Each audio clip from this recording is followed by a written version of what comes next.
Bem, vamos começar a nossa conversa de hoje falando com o médico Mauro Araújo, que é especialista em dor, além de anestesista. Vamos ter novos detalhes nessa especialidade que é de extrema importância. Doutor Mauro, é um prazer tê-lo aqui, muito obrigado por ter vindo. Quando se fala em dor, fica algo meio genérico. Para a medicina, o que vem a ser dor? Obrigado, Mauro. Boa noite. Na verdade, dor é uma experiência sensorial desagradável. Ela pode se manifestar de várias formas. Pode ser um prurido, pode ser uma dor empontada, enfacada, pode ser uma cólica, pode ser uma dor que tem formas de variar. Toda essa forma desagradável que o paciente sente, muitas vezes até mesmo um simples incômodo, é uma forma de dor. E muitas vezes o paciente não reporta para o médico características da dor. Isso é importante, porque isso vai nortear. Existe uma graduação. Sim, existe. Muitas vezes o paciente não sabe localizar até onde que ele está sentindo a dor. E não sabe intensificar, porque ela é muito subjetiva. A gente precisa transmitir esse sintoma em uma forma de quantificar. Seria quantificar a dor. Então, por exemplo, de 0 a 10, a gente pede ao paciente, 0 é você sem dor. 10 é a pior dor que você já sentiu na vida. De 0 a 10, quanto está a sua dor? Ele vai dizer. Você dá o medicamento, inicia um tratamento. Daqui a um tempo, você reavalia esse paciente. De 0 a 10, quanto está? X. Se deu menos, ótimo. O tratamento está sendo efetivo. Mas acontece casos do paciente dizer, eu estou com uma dor de cabeça e, na verdade, é um problema no dente. Como é que o médico pode identificar? Então, perguntando, investigando e fazendo exames. Mas o mais importante é de fazer exames, exames de ressonância, raio-x, ultrassom, qualquer outro que seja, é conversar com o paciente. É importante quantificar na dor do paciente o quanto tem de componente orgânico e o quanto tem de componente emocional. Muitas vezes essa dor pode ser irradiada, como você acabou de falar. O problema é no dente, é odontológico, mas irradia para a região cefálica. E muitas vezes você não faz essa correlação. Mas muitas vezes pode ter um componente emocional envolvido. E é importante você separar esses dois para saber medicar melhor. E a dor psíquica, que não se sabe de onde vem, como é que vai identificar? Também com conversa? É o último caso. Depois que você avalia exaustivamente o paciente, investiga, inicia os medicamentos adequados. Se você vê que ele não responde, não é o que você está pensando, aí você pode colocar como uma dor psíquica. Mas ela é sempre a última que vai ser dada com diagnóstico. E exame de diagnóstico para identificar a dor? Hoje nós evoluímos também? Sim. A nível de Brasil, nós temos alguns exames, mas não a nível mundial. Os exames estão caminhando ainda, porque na maioria desses pacientes, eles têm dor crônica. É aquela dor que tem mais de 3 meses de duração. Então, esses pacientes que têm dor crônica... A mesma dor, depois de 3 meses, vira crônica. E ela é considerada crônica. O que significa crônica? Não tem mais cura. Vai ter que controlar. Na verdade, é por tempo que a gente faz essa classificação.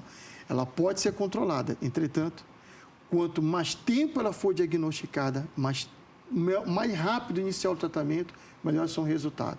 Um paciente que tem uma dor crônica há mais de 3 meses, com 1 ano e meio de tratamento, é igual ao de 6 meses? Não. O de 6 meses, provavelmente, vai ter melhor resultado do que esse de 1 ano e meio. É isso que é mais importante, é tratar com precocidade. As medicações para dor, já que não é levado em consideração logo a causa, mas tem que resolver o problema da dor. Fica difícil fazer qualquer tratamento o paciente com dor. É sempre um paliativo? Não. Muitas vezes você inicia, por exemplo, a dor aguda, a dor de um pós-operatório, a dor de uma queimadura, a dor de uma fratura. Essas dores são agudas.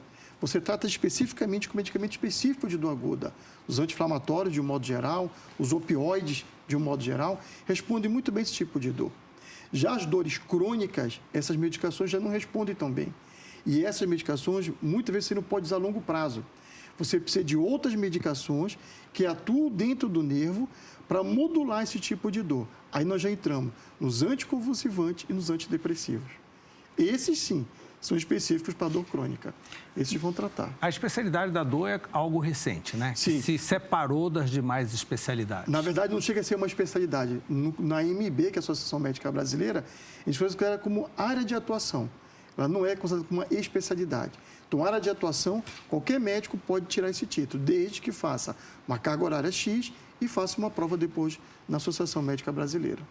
Na sua clínica, qual é a maior demanda, doutor Mauro, em nível de dor? Coluna, por exemplo? Sim, as lombalgias, no modo geral, a dor lombar, ela tem uma incidência muito maior. Mas o que eu gosto mais da minha clínica é porque ela tem uma variedade muito grande. Então, assim como eu pego um paciente, por exemplo, com cobreiro, que é a neurologia pós-herpética, é muito comum dizer, isso aqui não tem cura. Não tem como conduzir essa dor. Ou um paciente que tem enxaqueca pura, que já passou por vários medicamentos e não tem uma resposta adequada. Ou, por exemplo, um paciente que tem fibromialgia, onde a grande maioria dos médicos não gosta muito de tratar, porque é um paciente que todo mês está no consultório com a mesma queixa, e muitas vezes não tem um pouco de paciência para cuidar desses pacientes. Então, a dor oncológica, que é a dor do câncer, por exemplo, é outro tipo de dor também que a gente consegue pegar. Então, a grande vantagem do clínico de dor é essa abrangência de vários tipos de dor que a gente consegue tratar. Ouvia-se falar de agulhadas, de colocar corticoide na veia, coisa dessa natureza. Ainda existe? Muito pouco. O uso do corticoide está muito restrito hoje em dia, mas tem uma boa indicação ainda para ser feito ainda. As agulhadas é um método de acupuntura, ainda se faz muito. Hoje existem vários tipos de acupuntura. Até a acupuntura é colocada com um tipo de choque, uma eletroacupuntura, e assim vai. Tem muitos resultados ainda. Muitos resultados bons ainda. E as dores cirúrgicas que necessitam de uma cirurgia, como é que funciona? Existe, na verdade, uma escada analgésica, né? Onde a Organização Mundial de Saúde criou essa escada para poder orientar o médico como que ele vai tratar a dor do paciente à medida que ela vai piorando. Essa escada ela foi baseada em 3 degraus. Então, o terceiro degrau seria o opioide mais forte, uma quantidade X de anticonvulsivante, uma quantidade maior de antidepressivo, etc. Depois de um certo tempo, o paciente não tolera mais os medicamentos, ou essas medicações não fazem mais efeito, você tem a possibilidade de fazer uma intervenção cirúrgica. Métodos que atravessam a pele do paciente, na tentativa de enganar ou de queimar o nervo, se for o caso, para impedir que esse impulso de dor chegue até o cérebro. E não afeta as emoções do paciente, nesse caso? A princípio, não. Se for uma cirurgia muito invasiva, que é o último degrau, aí talvez possa afetar as emoções. Mas, a princípio, não. Ao contrário. Tudo isso que a gente faz é para reequilibrar o sistema emocional do paciente. Porque esses pacientes com dor crônica, se você for ver o perfil deles, são pacientes que perdem a produtividade. É um problema, porque eles não querem mais trabalhar. Não é que eles não querem, eles não conseguem trabalhar. Não conseguem manter relação social. Eles se isolam da família, se isolam de pessoas que gostam dele. E acaba sendo um problema para a família, porque ele só fala de dor e ninguém aguenta mais. Então, até a parte emocional do paciente, ela melhora. Cefaleia, que é muito conhecida, ela provoca um aumento de pressão ou o aumento de pressão provoca a cefaleia? Tem os dois casos. Você tem aquele paciente que é hipertenso, que muitas vezes faz o pico de pressão e gera uma cefaleia no paciente com uma dor de cabeça.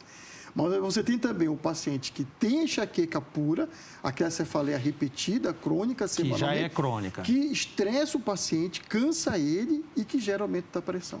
Então, você tem os dois casos, você tem que saber separar. Então, a cefaleia constante, ela já se tornou crônica, tem que apenas controlar. Nós temos mais de 100 tipos de cefaleia. 100 tipos. Então, é muito difícil falar, isso aqui é uma cefaleia em salva, é uma cefaleia de tensão, é uma enxaqueca pura. Então, tem que diagnosticar. Mas, geralmente, a medicina dizia, quando não conseguia alcançar o resultado, que era um problema emocional, que tinha que tomar logo um antidepressivo e assim por diante. Vai fazer uma terapia que passa. Por que isso evoluiu?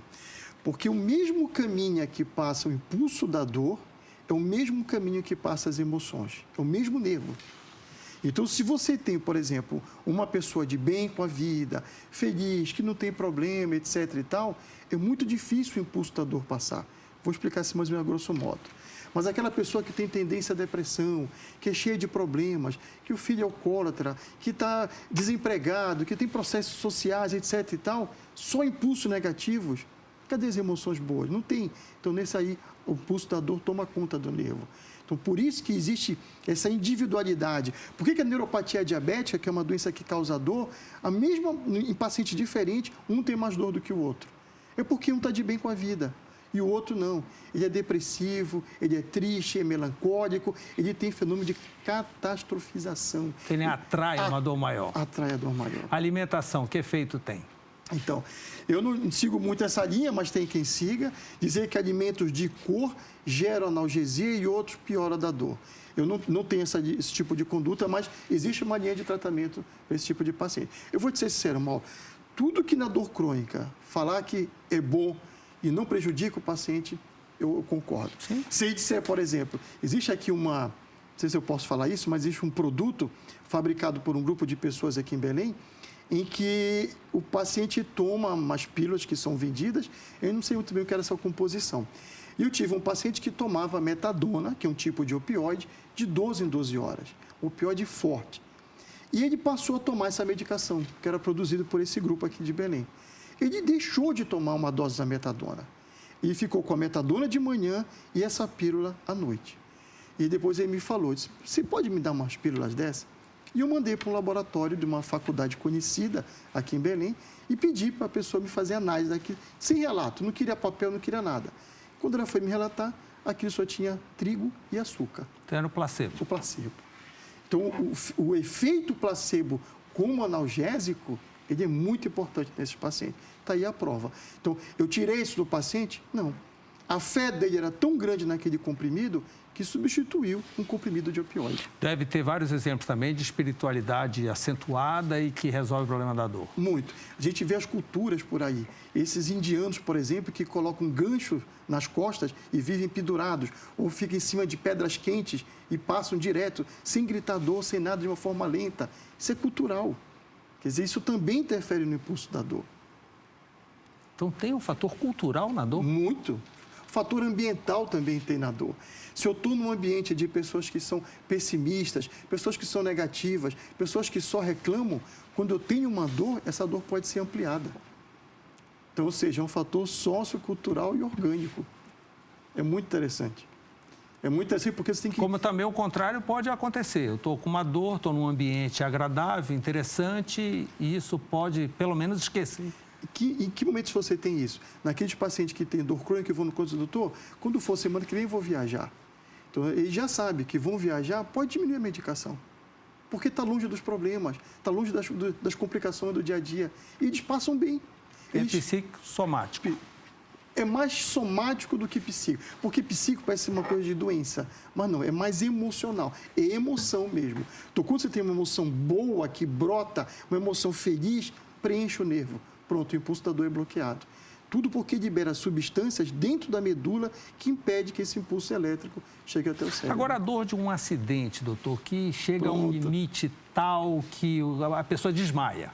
Vamos lá. Eu vou dar um outro exemplo.